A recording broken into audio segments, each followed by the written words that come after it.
Broncos country. The monsters are back. It's David and Mike. We've got questions. We've got answers. We've got people watching the show. Get in the chat. You see the question across the bottom. Couple things, guys. Bo Nix. You know we're heading to the playoffs. We're on our way. It's like a 99.999 chance. Like we have to lose out to not get in the playoffs. We're probably winning the AFC West. Those two are kind of in the bag. We got a little bit of work to do. We'll get into the first seed later. That's a whole different subject. But David, we've got to talk about Bo's weapons. This is what I promised everybody. Bo has weapons. Are they enough? We got to get into that.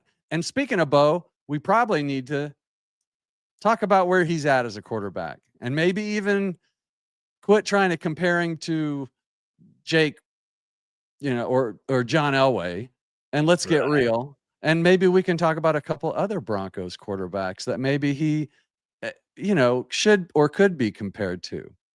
Yes. And David, I think we've got a few things we need to say about the Kansas City Chiefs tonight too, especially their fans and their quarterback. David, welcome, buddy. It's good to have my partner back on the show.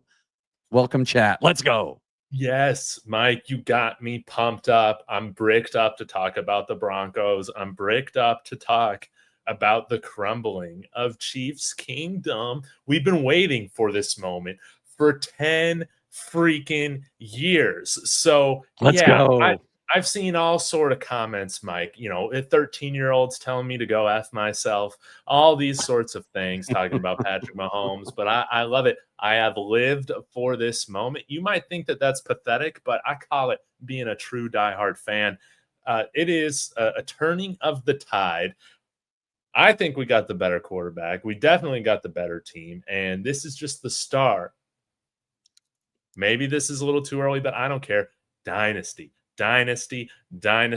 We see the aspects of this. I can't wait to talk about it. I also want to shout out Kalshi, guys. They're the sponsor of my channel. Use the code DTB for a $10 bonus when you deposit 10, because guys, what is going on here? The Green Bay Packers are favored in this game coming into Denver. We're undefeated at home. We got the better team. We got the better defense. We got the better pass rush. We got the better quarterback. But they got Josh Jacobs. So that's something to think about. But anyways, join me on Kalshi. I put some money on the Broncos to take care of business this week. But Mike, where do you want to start? There's a lot of fun things to talk about with this Broncos team. You want to start with the weapons? You want to start with the crumbling of KC? Let's get to it. I think we need to do weapons first. And okay. We don't have to get real deep into it, guys, but there's just a lot. I think earlier in the season and like back at the draft, like everybody was, we've got to get this. We should go get T. Higgins. We should go get, and hey, I'd be great with T. Higgins, who can catch a ball with one hand better than most players than catch with two. I mean, don't get me wrong. I'm not hating on the guy, but what we're starting to see, David, it's just ramping up. The offense is getting a little hotter and a little hotter all the time. And it's not just Bo Nix. We're going to talk about Bo. He is definitely on his trajectory up. But did you see RJ play that Raiders game? Dude. I mean, look, he had 17 carries. He had 75 yards. He had 25 yards. He had a 100-yard game. But with 17 carries, averaging 4.4 yards, man, when TD was rushing for us, he was getting 25 carries a game. I don't know why Sean hates to do that. I know. I'm telling you, man, right now, RJ Harvey, he could run 30 rushes a game. No problem. And be perfectly happy doing it. And he'd be averaging 120, 130, 140 yards a game, David. He's got a weapon in the backfield. And that's just one. Mm-hmm. Mm-hmm. Where you fall on RJ? Weapon or liability? Oh, man, absolute weapon. Now, I don't know if I necessarily feel like he can become Alvin Kamara, but that's okay. That's okay. If he's 60% of Alvin Kamara, that's fantastic. And again, I think that we're just seeing, or scratching the surface with this offense and with him, with some of our other young weapons. So to see him have a 100-yard game, I don't care it was against the Raiders, dude. He's a rookie.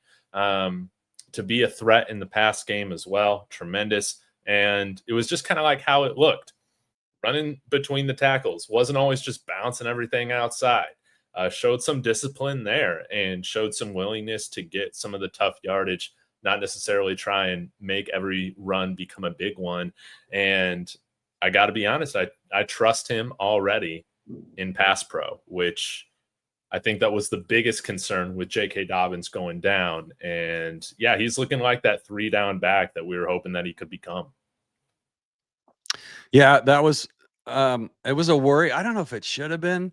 He's built like a little brick, you know. I mean, he just it's crazy. Last night I was on a different show, and a guest on his show, Cover 4 with Mario Vitanzi over on Let's Talk Broncos, and a lot of fun. Cam was there, Glenn was there, and I brought up a really weird stat, and I don't have them in front of me, so don't call me out in the chat if I'm a half inch off or a half pound off. But remember in April when all we were talking about was, okay, we got this RJ Harvey guy and everybody's really excited, but they were like, man, he's like 5'8" and 200 pounds. He's tiny.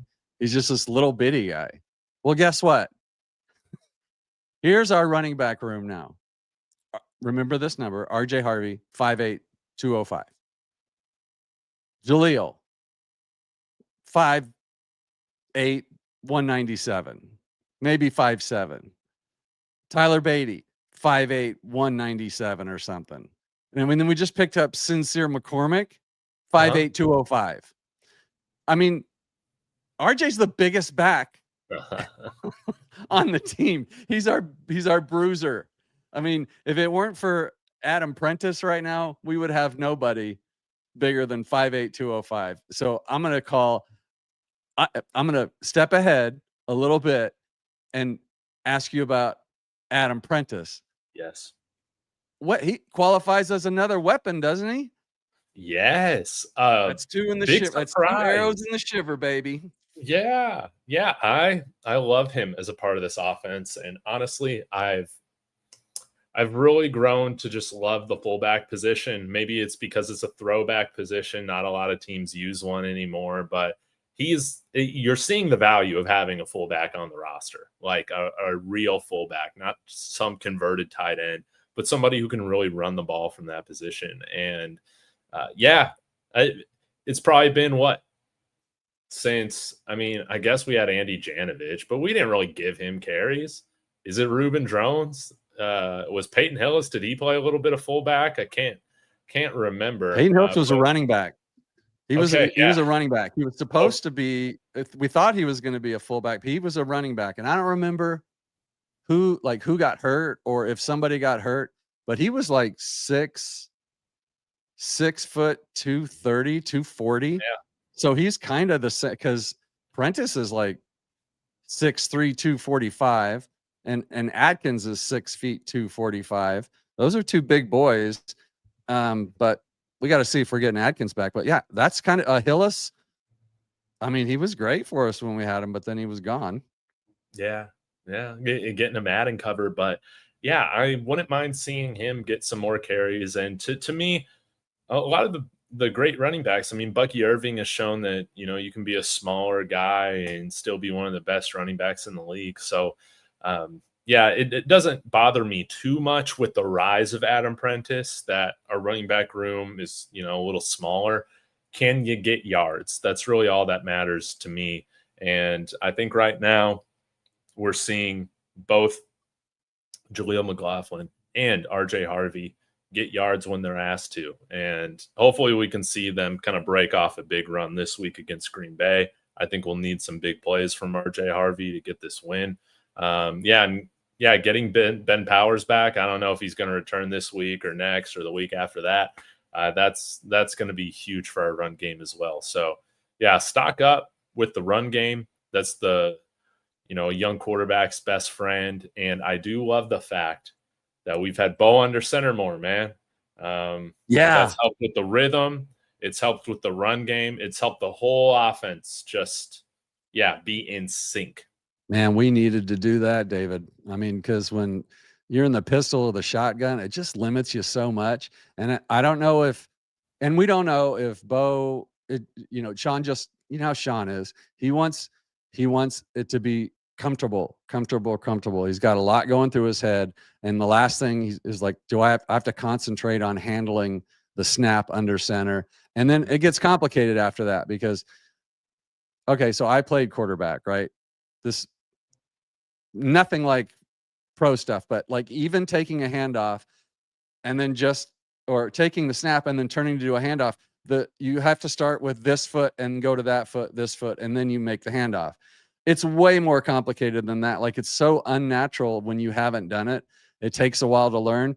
But I mean, to me, it keeps the linebackers in. They don't know if they're really like those fake handoffs from the shotgun. Bo doesn't like try and sell those at all. Like he just like holds his hand up and like he's not even looking at him. Like under center though, the play fake, play action pass stuff really starts to work. And by the way, to coin Strez, and oh, by the way, Adam Prentice, 6 yards per carry. All right. RJ is going to be over 4, I predict, easily by the end of the season. Now, somebody made a comment about, oh, here it is. Tanner comes in. Thanks, Tanner. Hope RJ can start to stack games against good defenses. This will be a good test. Well, speaking of stacks, I got to tell you something, Tanner.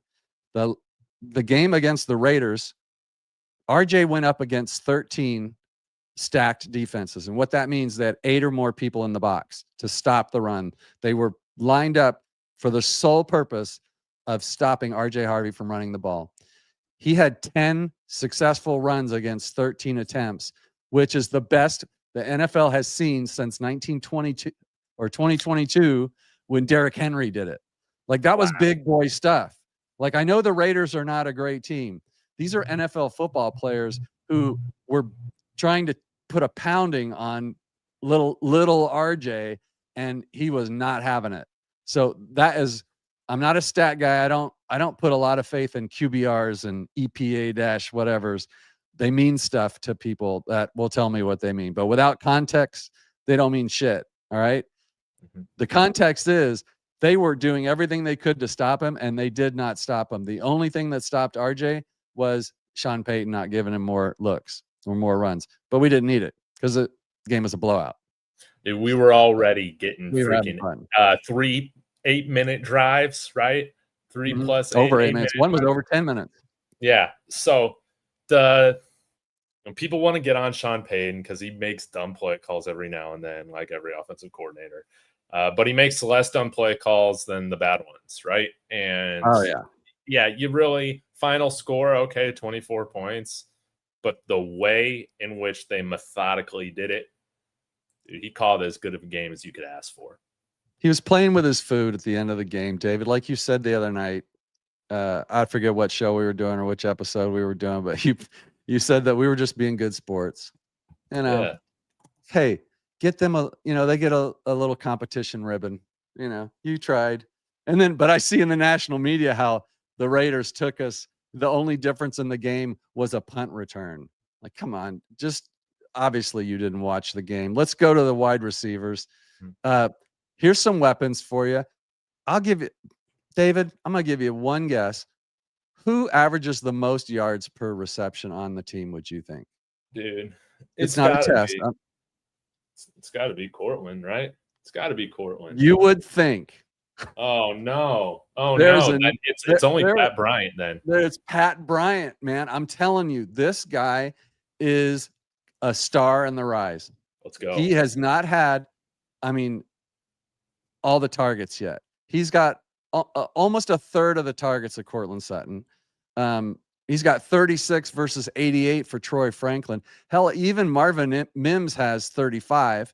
Like, we're just seeing the beginning of Pat Bryant. He definitely comes out as a weapon. He's averaging 13.9 yards per reception. And out of the 22 receptions, David, I think 18 of those have been for first downs. Insane. So like over 80%. That's one of my craziest made up stats of all time. And the only reason I say made up is because I don't have it in front of me, but it is really close to that if it's not that. And chat's blowing up. I'm going to get to you guys in a minute. Thank you. Answer the question down there. I want to know what you think about our statement about Patrick Mahomes and Bo Nix.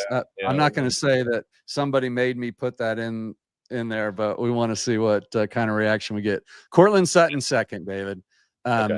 Another great year. He's got 775 yards, 773. His targets are 90 and his receptions are 56. It's really starting to show he's got some dropsies, man. He makes the brilliant catches, but you got to admit, like, again, I'm on a, first of all, we're undefeated as a team, right? The Broncos never lose when we do a show that week. That's right. Whether it's on Let's Talk Broncos with Zach, whether it's just the two of us, we are undefeated. I'm not saying it's us, causation, correlation, don't know, but here we are. But Cortland Sutton, I've been saying every week that Pat Bryant has the best hands on this football team. Mm-hmm. He's fast. He's bigger than I thought he was. I think he's like 6'3" or something. Like, he's not a small guy. I think he's wide receiver 1 starting next season. That's my bold prediction for the night. But yeah, Cortland's still a weapon, though, with 773 yards. He's got 5 touchdowns. He still makes those big catches in big times, right? We're not complaining about Cortland here, are we? Weapon number 3.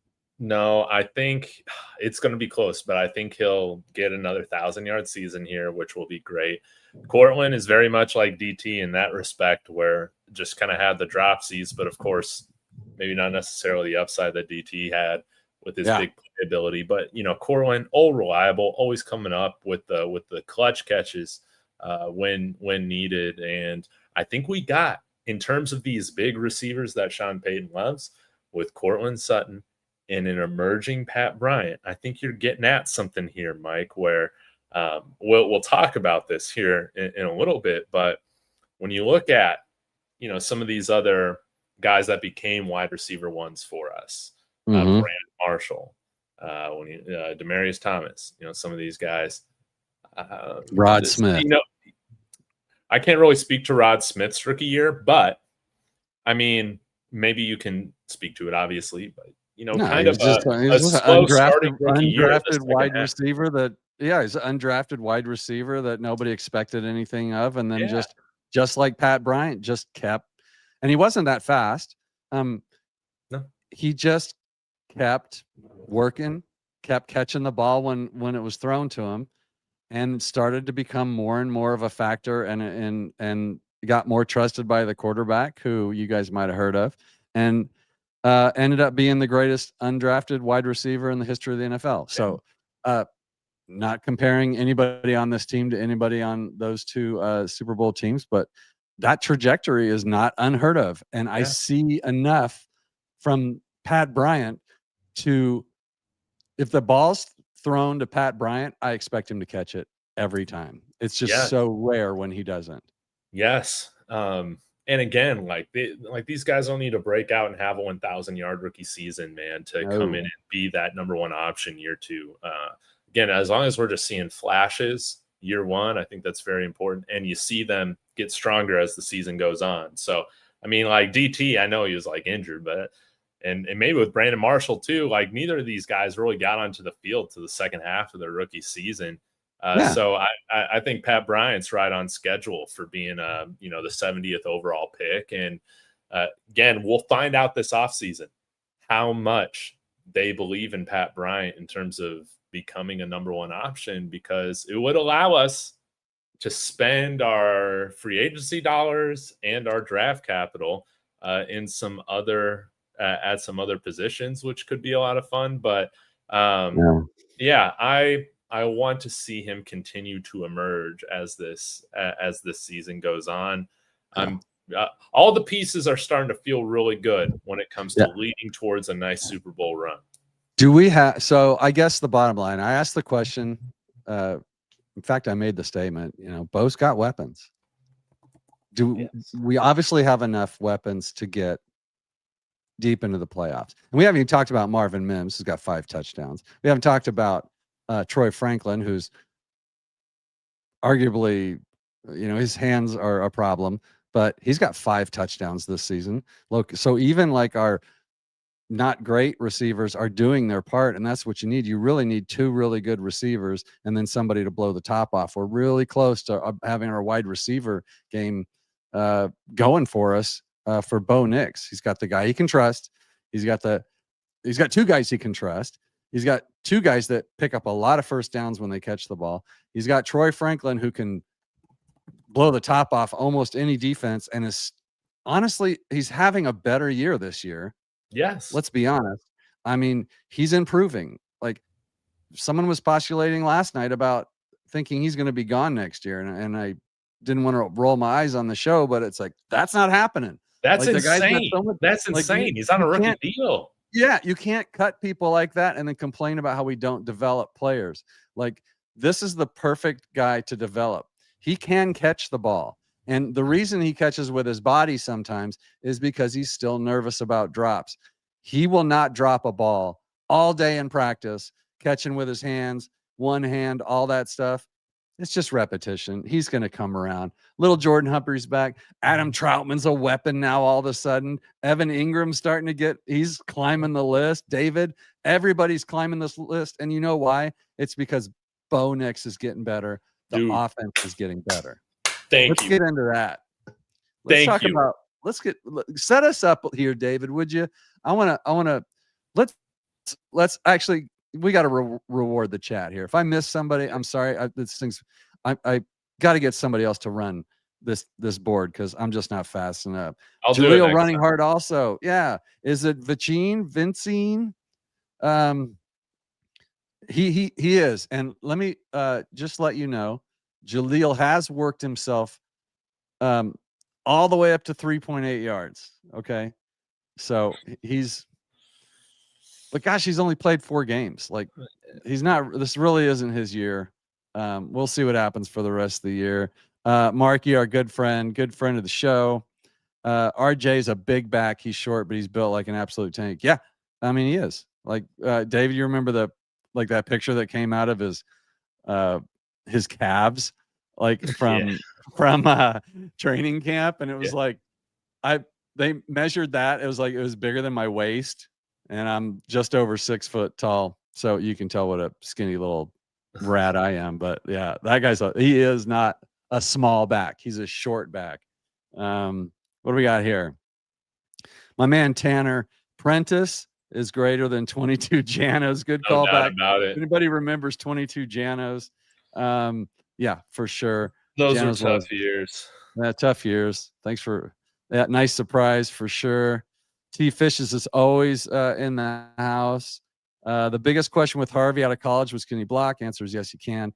He just needs to slow down a tad bit at handoff. He'll get there. David, what do you think of that comment from your boy T Fishes? Oh yeah. Again, still finding his rhythm with the NFL speed. I have no concerns at all with him. I want you to highlight closer to the bottom of the chat, Mike, JP's comment on what Steve Smith said. Holy crap, where is it? It's like maybe 5th or 6th from the bottom. JP, Steve something?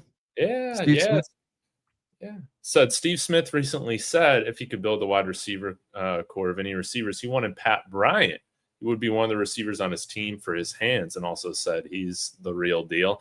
And yeah, he also said that Jerry Jeudy wasn't the real deal. So he knows his wide receivers. JP is absolutely right about that.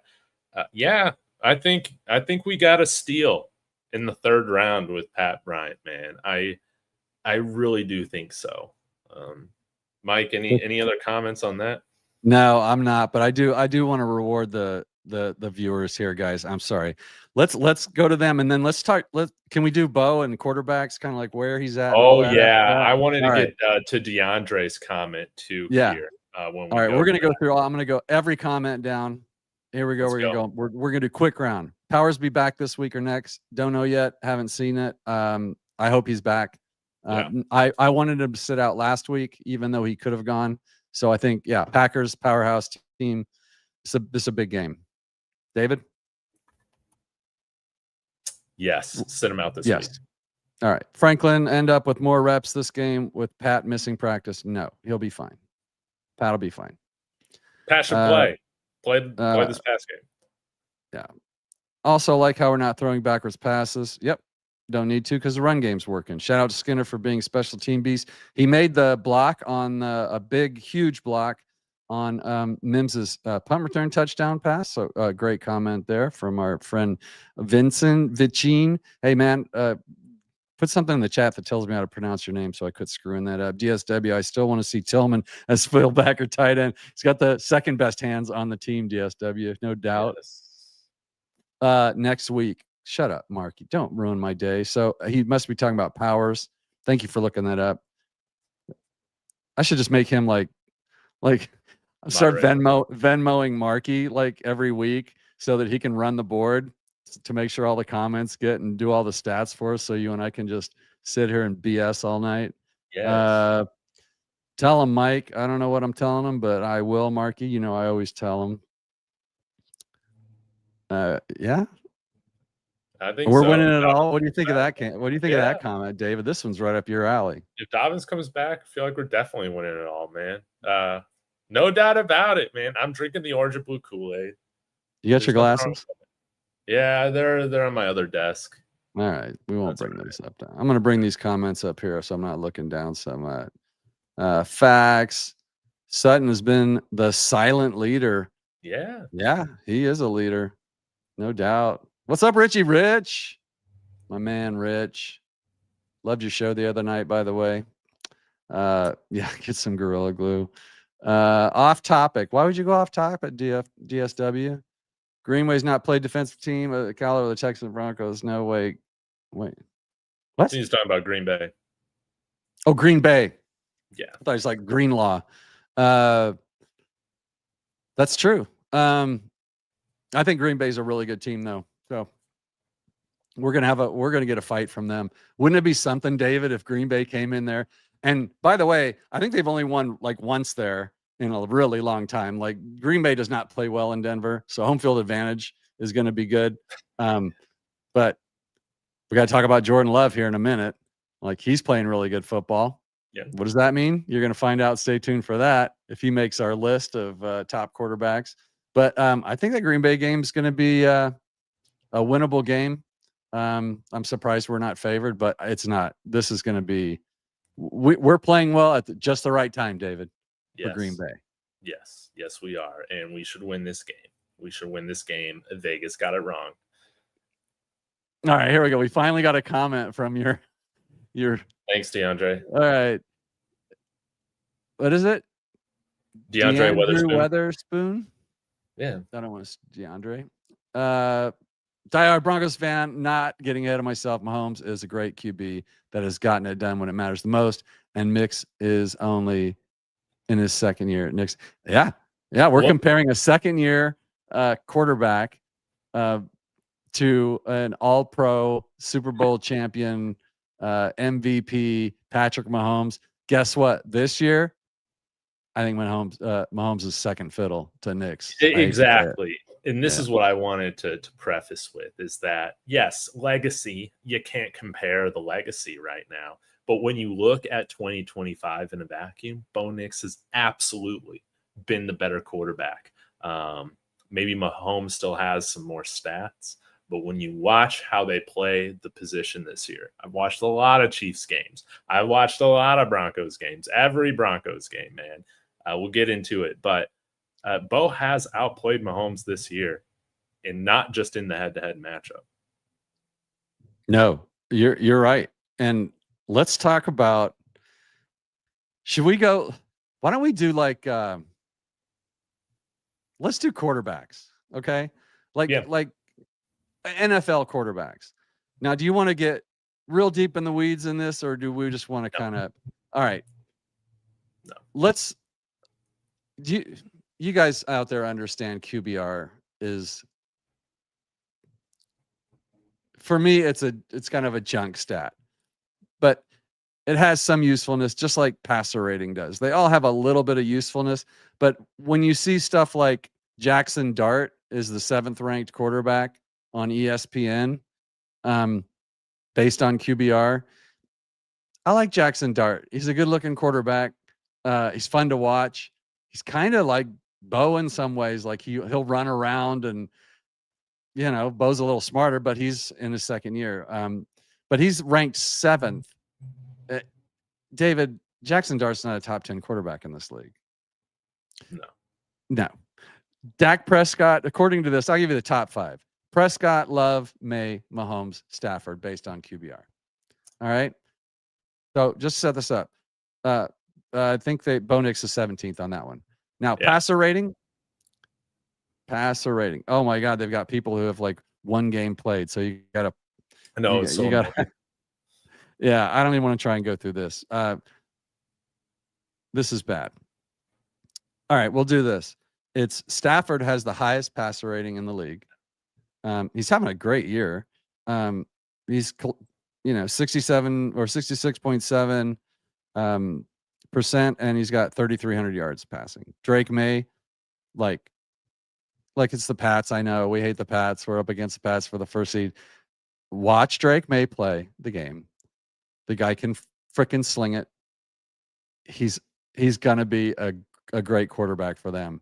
He's gonna come up against when we start playing playoff football and he starts meeting some of the teams that the Broncos have played, like the Eagles and the Texans and the Chiefs with those defenses, it's going to be a bit of a wake-up call for him. But for right now, Drake May's playing really well. We got a lot of choices here. Now, do you have a top 5? Do you think we have a top 5-ish that we could agree on? And would Drake May yeah, I think so. And before, I guess I'll spoil it a little bit. Bo Nix is better than Patrick Mahomes this year. I don't think either one of them is a top 5 quarterback or having a top 5 season this year.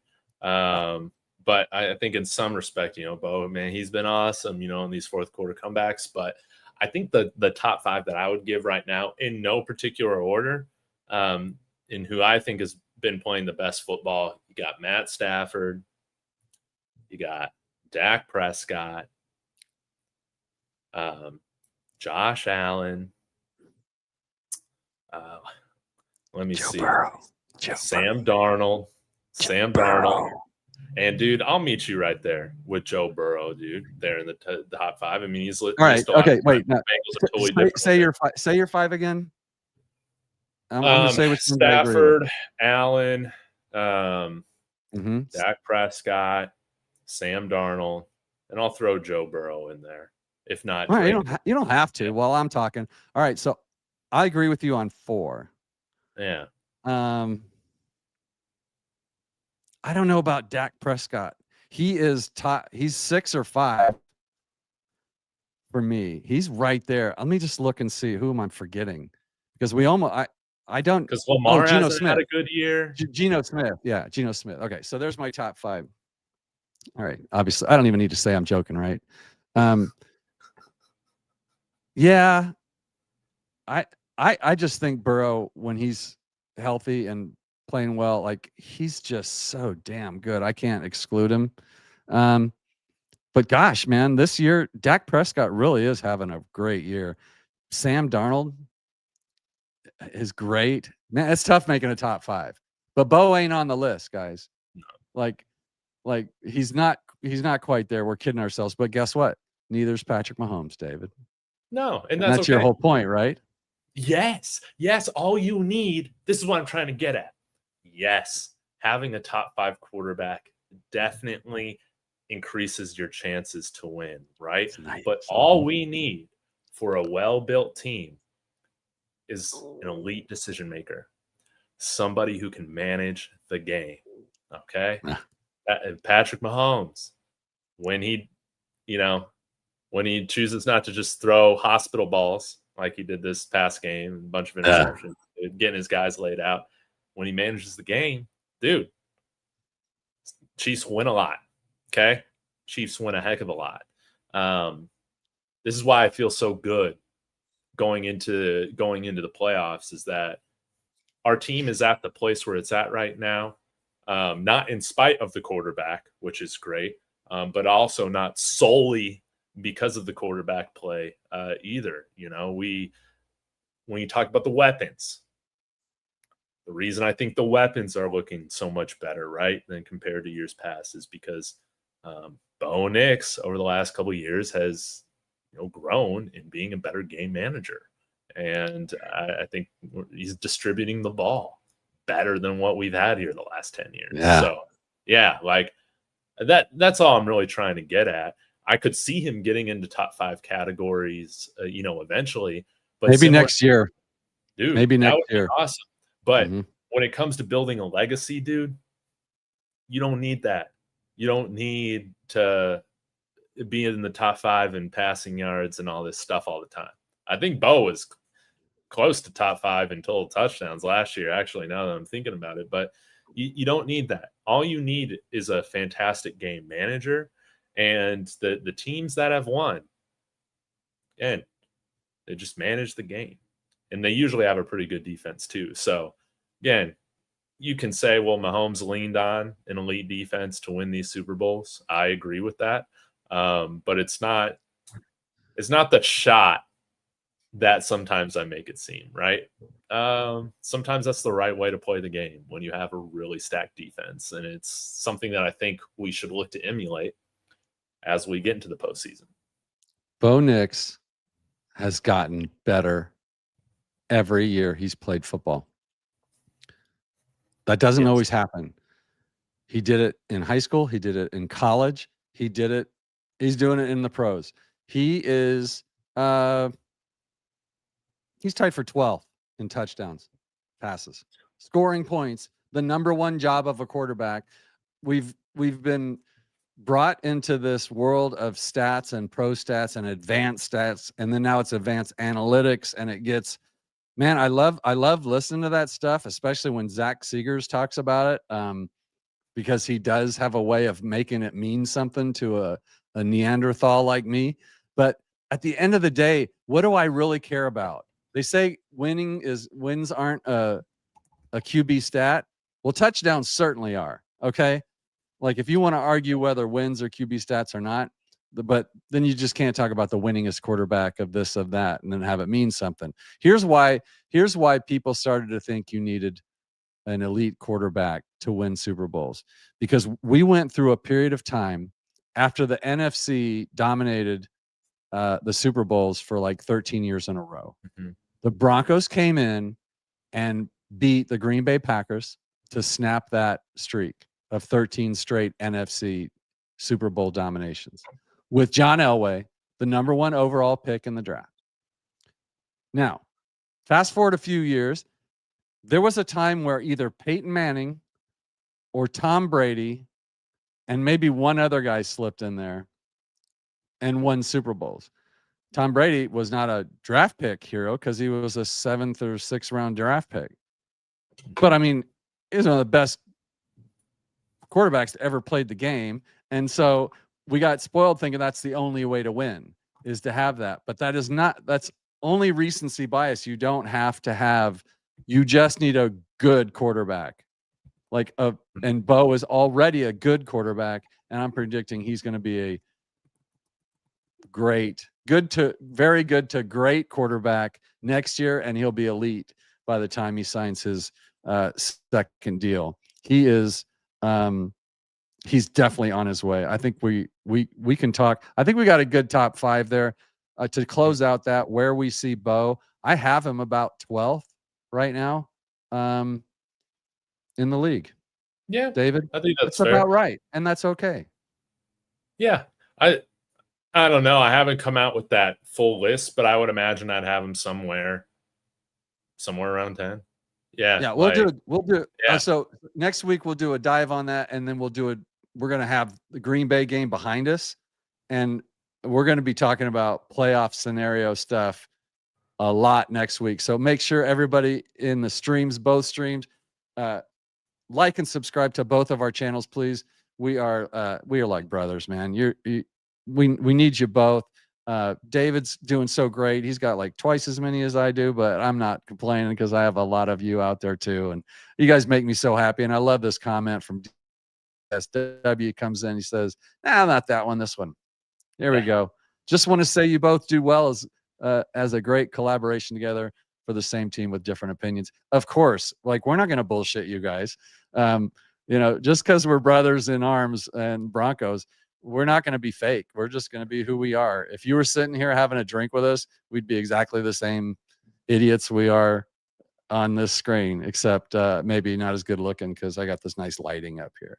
Makes me look better. I don't know about that. But thank you so much, DSW, for that comment. We really appreciate it. And we appreciate everybody in the chat. T-Fishes, I want you to answer this question, David, because I already know the answer. If Herbert and Bo and Mahomes were in the same draft, who are you taking? Are you talking about at their current age with all their history, or what are you trying to say? I will tell you. Coming out of college? Now, again, we couldn't. My YouTube channel here has only been around for a couple seasons now. So, again, there's no way to prove it. But I am more of a fan of the playing the quarterback position from the cerebral, kind of standpoint. Okay. Herbert ain't it. Even though I troll it, I do feel like there is some truth to Mahomes scrambling and athleticism being a huge part in his success. Not necessarily always somebody who really plays, on time. There's also been a lot of talk with Chiefs fans about Patrick Mahomes over the last couple of years checking out of a lot of run plays. Okay. I'm going with Bo strictly because of his decision making and his ability to, I think he's just as good as Mahomes in the clutch. Maybe that's crazy because he hasn't won any touchdowns yet or any Super Bowls. But from what I've seen so far, dude, I trust him in the clutch. And I like the way in which he plays the game of football. It does have shades of Drew Brees, of Peyton Manning, not necessarily to those guys, but I've been more of an Aaron Rodgers kind of guy than I am Brett Favre. Okay. That's just how I am, man. So, yes, I like how Bo plays football. And that's why I was such a big fan of hiring Sean Payton here, because he was going to work to get somebody like a real field general behind center. 42 minutes in, you guys are still hanging with us. I thank you so much for that. We are going to, I just want to do like a little, let's stop comparing Bo to Elway. Let's stop comparing.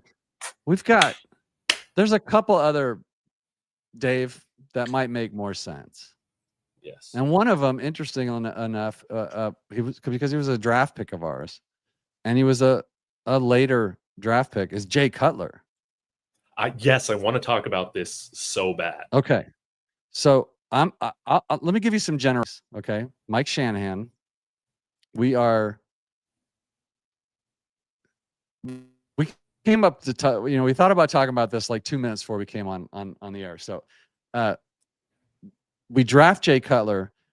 Jake Plummer is our starting quarterback who we got from Arizona. Okay. So Jake was in like his 8th year ish.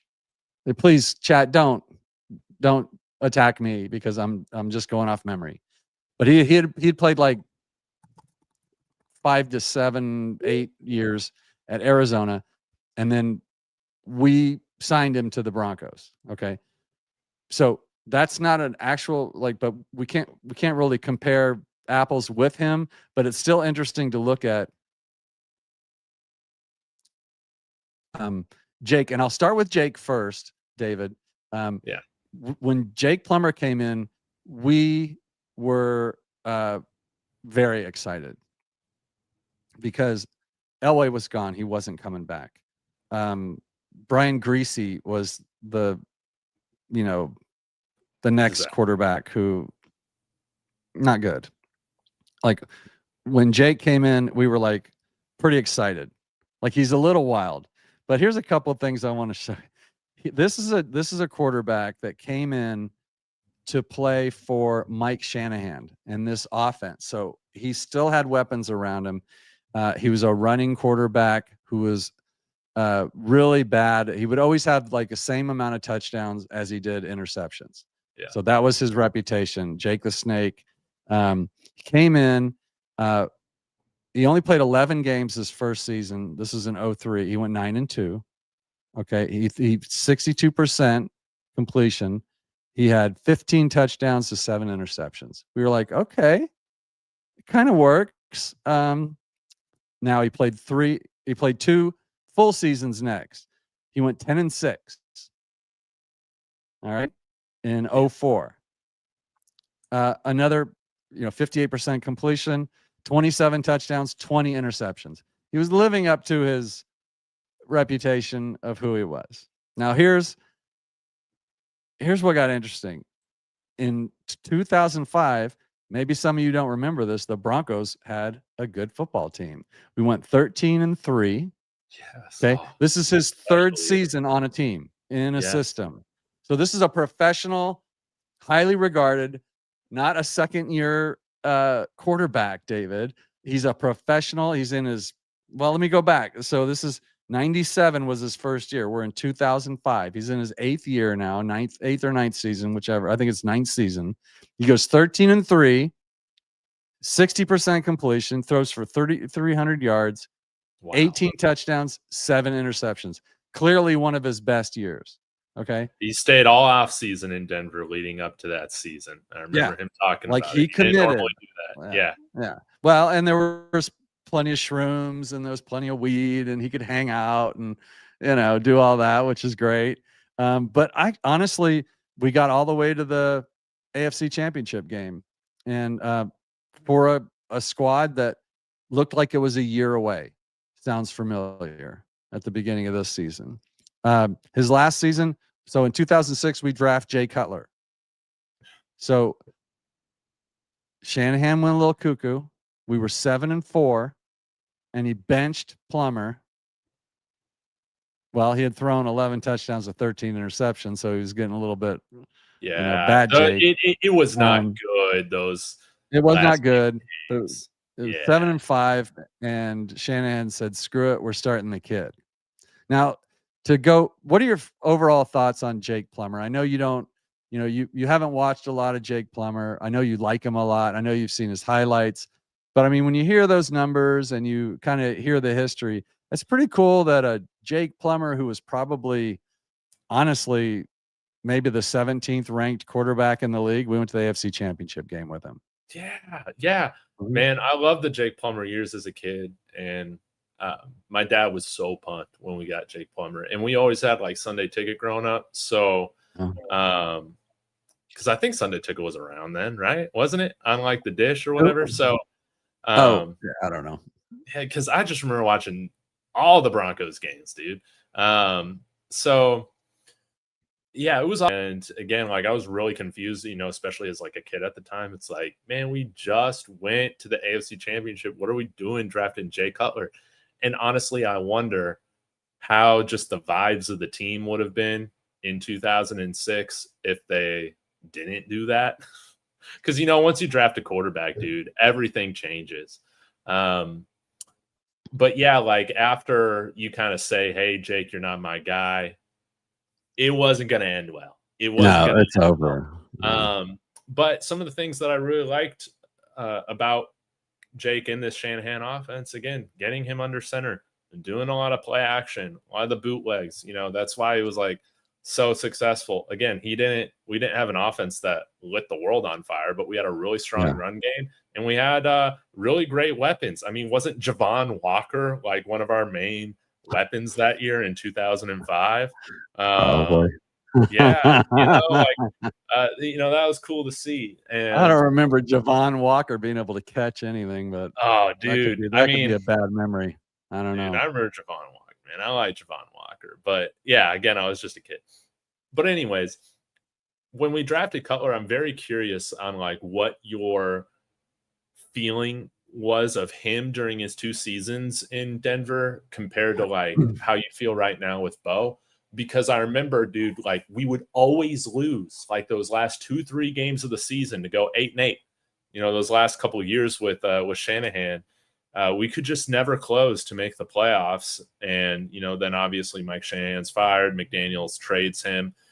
Just trying to figure out, like how would you kind of compare your feeling about Jay Cutler before he was traded to how you feel about Bo right now, because I feel like that's a great question. Like when we traded Jay, everyone's like, this kid's an amazing quarterback, but it was clear, dude, he like wasn't a winner at Vanderbilt. Harder to do then than it is now, but he never won us those games. Here's the thing. I lost your stream for a second, but I get the gist of it, man. I was psyched when we drafted Jay Cutler.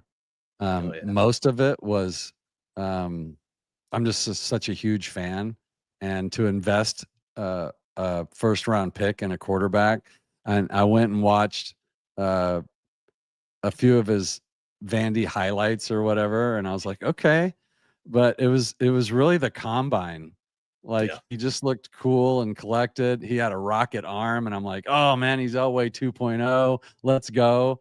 But I was I'll answer the comparison of how I felt about Bo and Cutler when I get done with this. But I was psyched that we brought somebody in. I mean, he played 3 seasons there, not 2.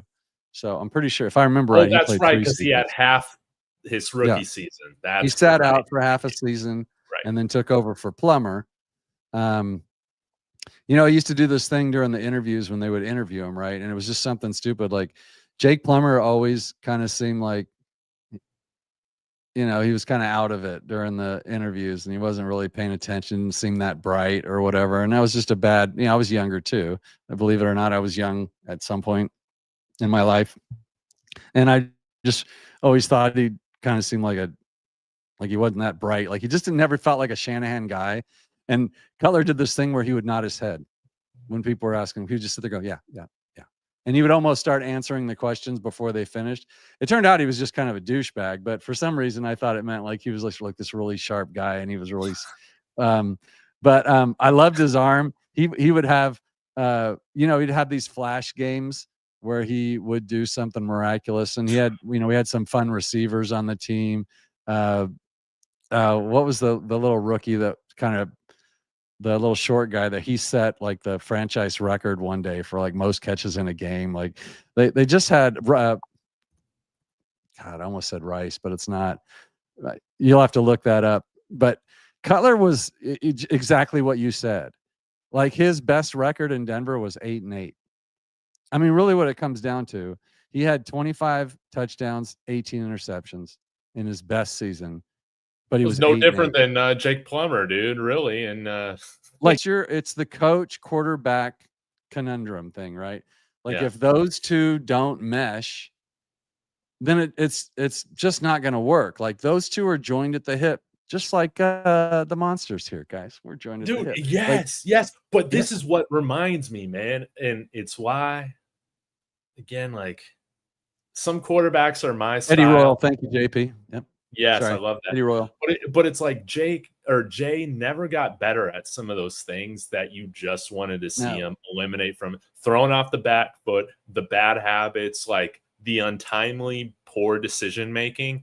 It's like that kind of, again, I think that he would get some Brett Favre comparisons, right? If I remember correctly. I'm just not a fan of just winging it too much, even though I guess Jake Plummer was kind of in that mold. But he was. They had bad Jake and good Jake, they used to call him, you know.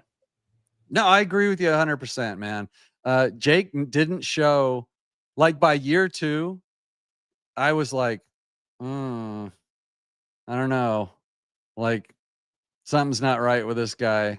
And then when year 3 came around, his best year, he just was never, you know, great. But I also thought, you got to remember, we're fans too, right? And at that time, I wasn't doing shows and doing, you know, comparisons, and we didn't, you know, there wasn't a lot of that going on in my life. I was watching my team and other teams, and, you know, just rooting for the Broncos. I didn't like once you're on our team, you're a Bronco, baby. You're mine. Let's go.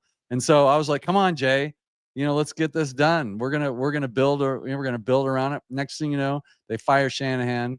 They bring in McDickhead, who trades Jake away the minute he gets here. And next thing you know, we got Kyle Orton playing quarterback for us. And it was on to some of the most depressing years of my life. It was awful.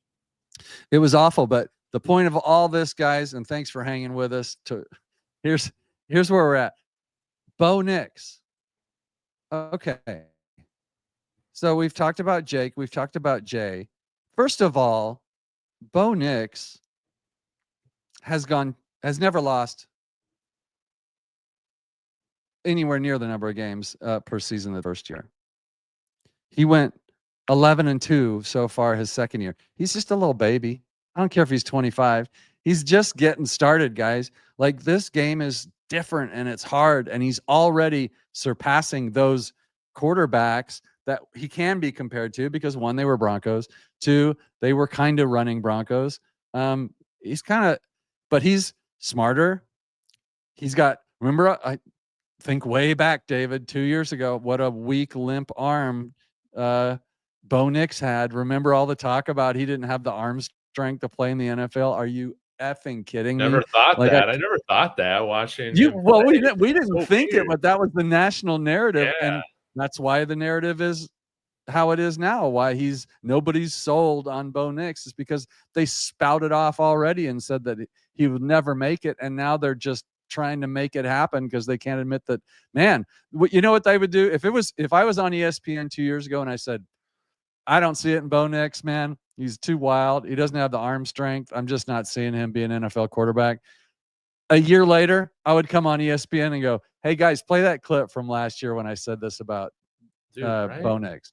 And then go, boy, was I wrong about this guy. This guy looks really good. Why can't you just be a man and admit you were wrong and say that Bo Nix is a damn good quarterback, David? What's up with these people? I'm wondering if it's because, again, like, one thing that Bo Nix is really good at is just he can throw kind of off-speed pitches, right? He can throw a ton of different balls, and he throws very catchable balls. And a lot of the time when he's throwing, he's not just freaking ripping it 100% like J.D. McCarthy is, right? I wonder if that, because, again, like, he won't throw with the most velocity sometimes, like at Oregon or whatever. And I'm wondering too, like Shedeur, people will talk about Shedeur not having a strong enough arm either. And he could throw the deep ball. But again, I think it's because he puts a lot of touch on his passes. He's not necessarily always just ripping it right over the middle. Or maybe they just compare everybody to Josh Allen or Mahomes. And like, those guys have the biggest arms in the NFL. And they do. Like, if one guy can do it, everybody else has a weak arm. It's ridiculous. Matt Stafford has a rocket arm. I don't know if people know that. Like, yes, he's got a rocket for an arm. Sam Darnold has a rocket for an arm. He just doesn't use it. Like, Elway had one pass, and it was a freaking bullet, but he made it work. Peyton Manning never had a strong arm. Had everything but a strong arm. Yeah. Yeah. He can throw all the other pitches. Like, strong he's like arm a Greg Maddux. Conversations like, if you have a strong enough arm to throw the ball in the NFL, and if you can throw a 12, 15-yard out, which is one of the hardest throws in the NFL, and you can throw, a 35, 40-yard nice little rainbow shot post or whatever, your arm is going to be, Baker Mayfield. There's a million examples. Like, you just have to have a good arm. Bo has a better than average arm. I've seen it now. Like, there's the tape tells it all. Just watch the games. Like, when he needs it, he can sling that ball. But he's smart enough not to do it. And he's actually starting to get better at his moon balls now, where he's not overthrow like everybody was calling him. He's putting them there. I mean, the guy's growing. He's 66% completion percentage. We'll just go career totals, 64.9. That's NFL standard. That's fine. Okay, nothing wrong with that. Second year quarterback, by the way, if I have to remind you, he's at 65%. He's got 48 touchdowns and 21 interceptions, well over twice as many touchdowns as interceptions. That's what you want to see. And his rating's 90. I mean, he's an NFL quarterback. He's our guy. That's not even what we're talking about. He's top 12. He's in there. Put him at 15. I don't care where you put him. I have him at 11-2 is where I have him right now. And hopefully after this weekend, I'll have him at 12-2. So let's wrap a bow on that. Let's talk about Patrick Mahomes. What happened to him, though? What's the deal with Patrick Mahomes? And this is what I wanted to talk about, man. here's the deal with Patrick Mahomes, man. I don't think he trusts his line. His weapons are bad. Ooh. He knows his defense is not what it used to be. So he's pressing, man. Again, like he could be Superman when you had all these other things working. And guys, that's not a shot. Like I'm not trying to make it a shot at Patrick Mahomes. A lot of people take this as a shot. But when you look at all these good teams that Brady and, Manning and all the greats, of our era, they were on just really good teams. And yeah, I think he's pressing a little bit. I also think the Chiefs has done a poor job of investing in the right positions and developing, the weapons, everything like that. And particularly with the wide receiver position, they generally haven't done very well at it. So, again, like I don't think Mahomes has ever been, again, I would consider him more like a Brett Favre than I would like a Drew Brees type. Okay. Like, yeah. Oh, for sure. That makes sense. And I think he's going to have to go through a transition now in his early 30s where he's going to have to recreate his game a little bit. We've seen other quarterbacks do it around this point, but this is something that I don't necessarily know is a guarantee. He's going to have to play more from the pocket. He's going to have to get rid of the ball quicker because I think you're seeing these lower leg injuries from him scrambling so much and taking hits like that. They're starting to catch up with him, man. And yes, we're in a very good position right now where Denver can pay pretty much both offense and defense outside of, Bo Nix to have a really good foundation around him. But I'm hoping, like, what really gives me a lot of hope is that, you can find and develop offensive linemen that are undrafted, like Alex Palczewski, something that the Chiefs have never been able to do during this era, right? You got Pat Bryant at pick 70, who I would say is already showing that he can eventually be better than somebody like Rashee Rice, which is awesome. But they're choosing to pay inside linebackers instead of letting, their all-pro safety go. Lost a lot of defensive line talent. We've been able to just continue to invest in that. But I think we have to continue to stay disciplined in using our top picks on the most valuable positions, which are the trenches, which are cornerbacks, and then building outside of that. If we can just continue to do that, I think Bo Nix is going to be set up for long-term success. What you're seeing now is Patrick's going to have to recreate his game with kind of the foundation crumbling around him.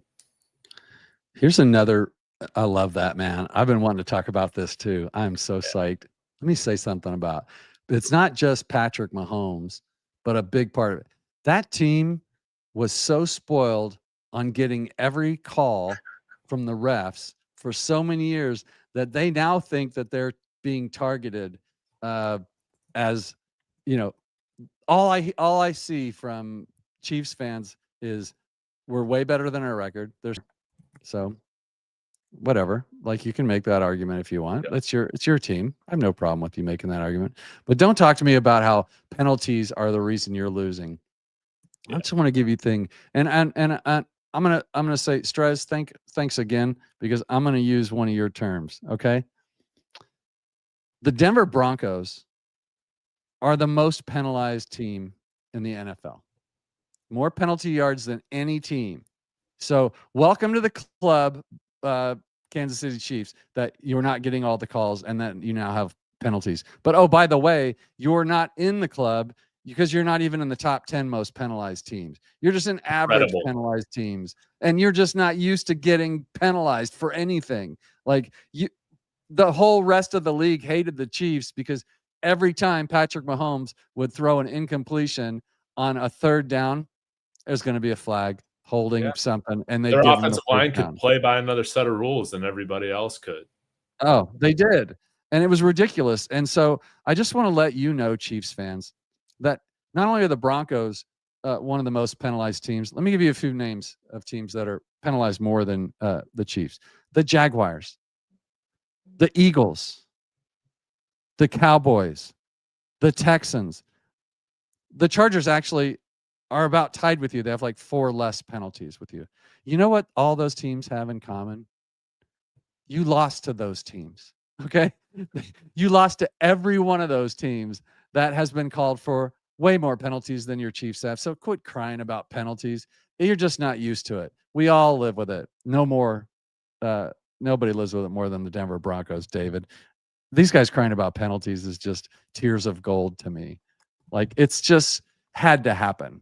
They had to quit coddling those Chiefs, especially Mahomes with the crap. I love it. I have loved watching Chiefs channels this year. It's been a lot of fun, man. And I take a lot of entertainment in our rivals' fan base is suffering, and seeing how they come up and make sense of, when their team is declining. But the way in which Patrick Mahomes plays football, he's gonna have to recreate his game a little bit. I believe that. And I don't think it's a guarantee that he will be just as effective in this next portion of his career that he was prior. And he hasn't played like a top 10 quarterback at all this year. He hasn't. I think he might have been. I mean, I would put him as a below average quarterback this year. I would put him below 15, and maybe that's a hot take, because statistically he's still, done some things really well. But again, it's the passes he's thrown, the hospital balls, where he's getting his guys freaking laid out, putting the ball in just harm's way, turnovers, the red zone, interceptions that he's had all over the place. It's just been inexcusable. If we're looking at his season right now in a vacuum, outside of what he's done previously, you'd say, man, this quarterback has not been clutch. He's been one of the reasons, not the main reason, but one of the reasons why they've been losing games. Yeah, he's I wouldn't go as far as to say he's below average. I disagree with you there. I don't know. Okay. We're not going to talk. The numbers probably wouldn't agree with you, but I'm with you. Like, watching him, I wouldn't say he's not anywhere near my top 5 quarterbacks. Like, he's okay. He looks inaccurate. He looks like he's making bad decisions. He's running all over the place, throwing it. Like, he just kind of like those lucky balls that his receivers were just always catching for him, or he was getting the timely penalties. They're just not there anymore. And so good luck fixing your mess there. Andy Reid, I don't know if he's coming back. Who knows what he'll do, but Chiefs are going to be in some cap trouble. Their reign is over. Wonderful to see. They have a slim chance to get into the playoffs. If they do, they could turn it up. You never know. Anybody's game in the playoffs, but they've got work to do, man. It's nice to see. I had a few tweets on Twitter that man, Chiefs fans just came in there, and like my phone was just dripping wet from all their tears. And it's like, I'm sorry, guys. I'm happy to see it as a Broncos fan. Why should I not celebrate the downfall of the Kansas City Chiefs? Yeah, exactly. Like, the whole NFL is celebrating. It's not even just Broncos fans. But I'll tell you what, there were some people that agreed with my short that's saying, yeah, you know what, he is declining like Russell Wilson. That's going to be fun to see. Is that the 700,000 view that you had? Yeah, something crazy like that across all the platforms. But David going viral because on us. Remember, very good quarterback, okay? And his numbers started to slightly deter as the core and foundation around Seattle wasn't able to be maintained. Then you saw it completely fall off the rails when he was taken out of that environment. Patrick Mahomes won't be traded, so I think that will give him a better chance of finding himself back in the top 10 of quarterbacks and stuff like that. But again, he's going to have to reinvent and change some of his habits into his 30s that I don't think are a guarantee. Martin comes in, says, say what you want about Mahomes. You still don't want to face him in a 1-score game with the ball in his hands at the end of the game. So I think he's 1-6 or 1-7 in that scenario this year. So maybe I do want to face him with. Yes, Bears dude. Game Shout Podcast out. is what's up? Bears Game Podcast. Let's Dude, go. I gotta shout out my friend Bears Game Podcast. We're gonna do a show, Mike, sometime soon. I think we've been DMing him about it, but the Bears are a really fun team to watch because they're like, the way I see them is they're like a year behind the Broncos.